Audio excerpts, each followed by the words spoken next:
हाय सामने welcome back to my new mini blog सामने आज तो रविवार आज ड्यूटी नाला ए 11:30 पाखापी गोटे ड्यूटी आसला और मुझे पहुँची पोखरीपुटे 12:15 अच्छी ड्यूटी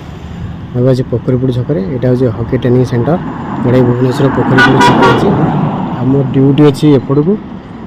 आगू 1 किलोमीटर आगे अच्छी ड्यूटी तो मुझे अच्छी गोटे गछ पाखे बसी 10 मिनट गले सार पाक जी तो से ड्यूटी स्टार्ट हो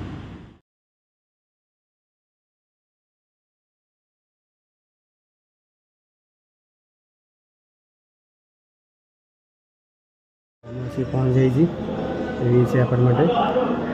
ये गाड़ीटा नेबी आ मो बाइक थोड़ी